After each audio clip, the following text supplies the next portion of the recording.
Hello and welcome back. This is Elisa Ruffin with Leading Educators. You are on the Grade 11 ELA Lesson Video Series. This is Unit 6, Week 5, Lesson 23. And you all have been very busy this week accomplishing a lot with the text, A Brief History of the Short Story. Let's do a recap. You've completed a first read annotations and summary, a close read annotations and responded to questions and reflection. You've begun your analysis of the text, responding to questions and doing some reflection. And today, we're going to extend that analysis to analyzing the craft and structure of a text. By now, you know that when we talk about analyzing craft and structure, we are taking off those reader's lenses and we're putting on the writer's lens to examine and evaluate some of the choices that the author made to put together the text. And we're going to do the same for this piece. Today, you're going to focus specifically on this idea of chronology, or the sequencing of events in the story, and eventually you're going to create your own timeline based on those events.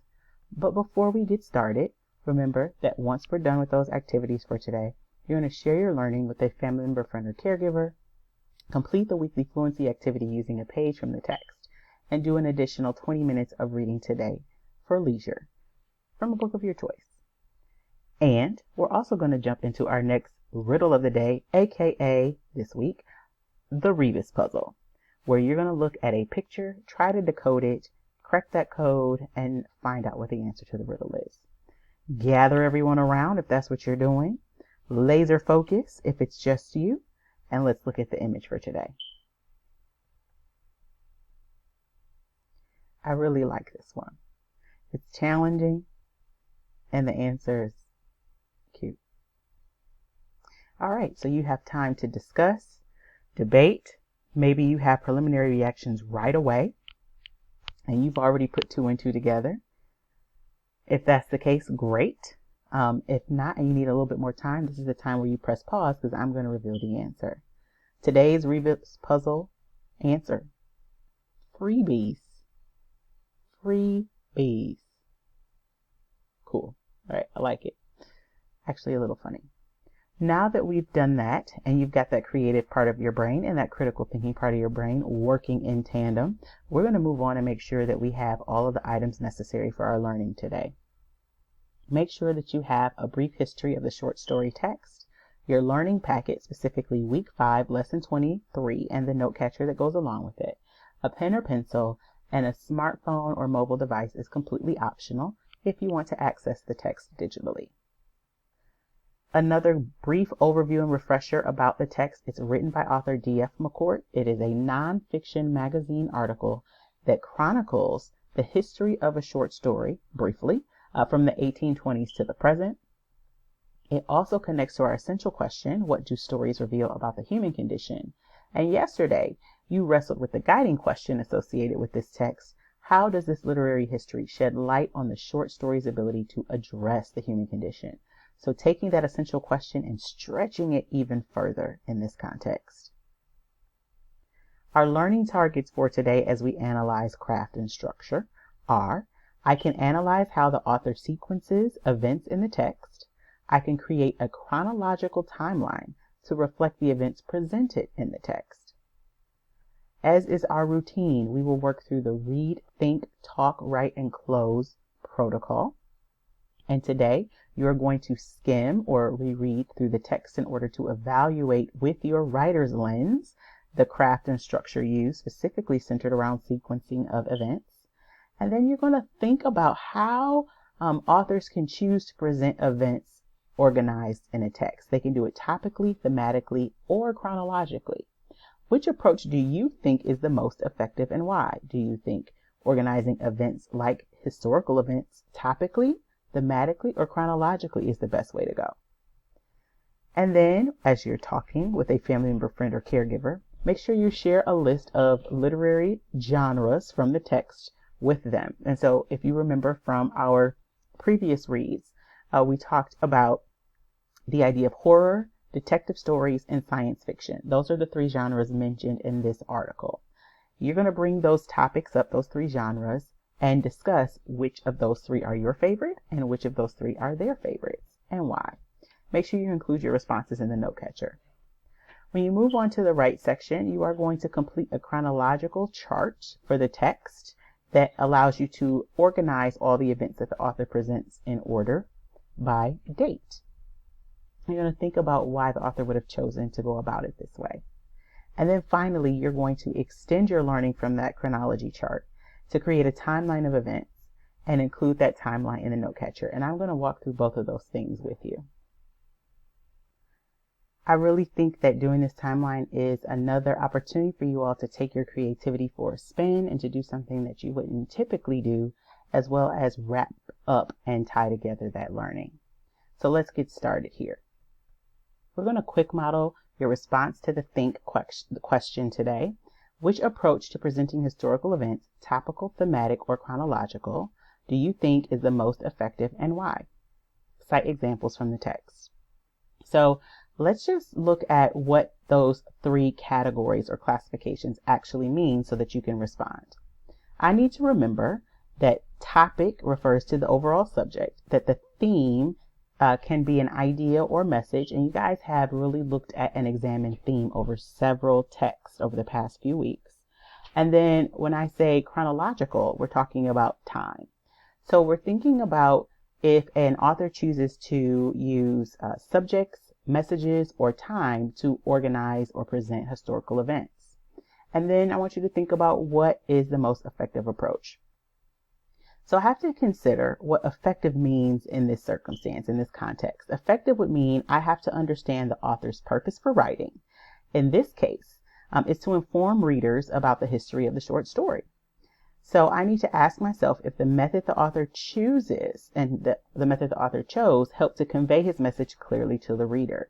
If he would have chosen another approach, would it have been as crystal clear? Would his reasoning and his overall message come through if I would have chosen a different approach, if he would have chosen a different approach to presenting these ideas?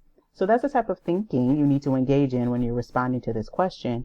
And once you've come up with a response, make sure that you can provide support by looking in the text and finding examples and putting them in your note catcher.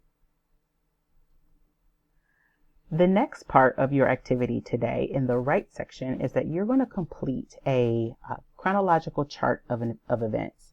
It has you looking at identifying portions of the story, the time frame that's addressed by those sections in the story, the specific event, and then the overall significance of the event.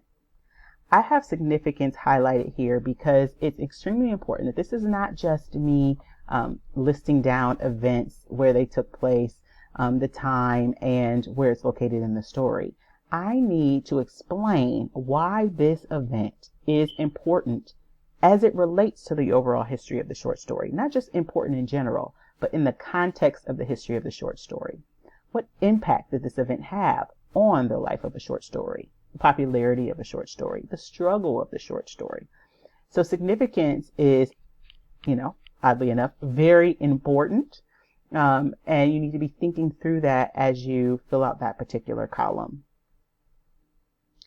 What will help you with that is that you can use your annotations and reflections on cause and effect that we've done in previous lessons, and make sure that we're identifying those ups and downs of the short story as well. And those should be in our margins. Those should be in our annotations from our first and close reads, as well as our analysis.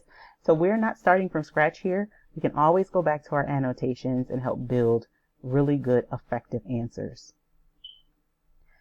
As I move on to the closing activity, I'm going to use my momentum from the chronological chart of events and provide my own timeline of events. So I'm going to create something visual out of the text that I'm putting in this chart, right? So the right section is going to set me up for that. It's going to list the events that I actually need to include in my timeline and provide the dates as well as the description. So I have most of the work done. Now I'm just organizing it visually, right? If you're unfamiliar with the timeline, and you shouldn't be because you've had one exposure to it from a fast-changing society, from a previous text associated with everyday use, you have two approaches that you can take as you decide to create this or draw. You can actually draw this or create it on using images, etc., clip art. You can have a horizontal timeline that presents the dates and important events in a horizontal horizontal fashion in the organization, or you can do it vertically up and down. It really is your preference, and it's all based on the amount of events that you have to include. But typically, these are the two orientations that you'll see, or setups or layouts that you'll see a timeline reflected in. Now on to the substance. Now that you've got the format, I should use the text boxes here to include information about the event, and the dots in between the text boxes, or underneath the text boxes, I should say, to represent the corresponding dates. So your timeline needs to have both dates and events, and it should be clear what event is associated with which date. I need to arrange each event on the timeline in chronological order. That means in order that the event actually happened. So starting with the earliest date and working our way to the present, they need to happen in chronological or sequential order. Okay? Now that you have an idea of what you're supposed to do with your read, think, talk, write, and close, it is your turn. Make sure that you review and skim that text again, that you are thinking through how an author organizes historical events in a text, topically, thematically, or chronologically, and consider which one you find to be the most effective. And then have that conversation with a family member, friend, or caregiver about the literary genres presented in this particular text and which one is your favorite and why. You're going to then move on to the chronological chart of events using the text, your annotations, etc. to help you complete that chart in full, focusing heavily on making sure that you're clearly explaining why the event is significant in the story, or history, I should say, of the short story. And then finally, you're going to get creative, and you're going to combine that thinking and learning that you've done so far as it relates to the chronological events presented in this article, and make a visual representation by creating a timeline.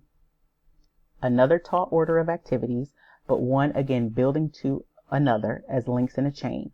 So use one momentum that you've gained from completing one activity to catapult you and thrust you into the next one, and I'm sure that you'll be able to complete each activity successfully. If you have any questions or you get stuck, always remember that you can pause and replay this video as many times as necessary, especially when you redo your timeline and look at those chronological events again. And if you need any additional help beyond that, you can always contact a teacher by email using the information provided. When it's all said and done, please do not forget to share your learning with a family member, friend, or caregiver, complete the weekly fluency activity using a page from the text, and do an additional 20 minutes of learning from a text of your choice. I thank you again for your time and attention, ladies and gentlemen. It's been good, and I really hope that you enjoyed doing this timeline activity today. We'll see you back again for our last lesson related to a brief history of a short story.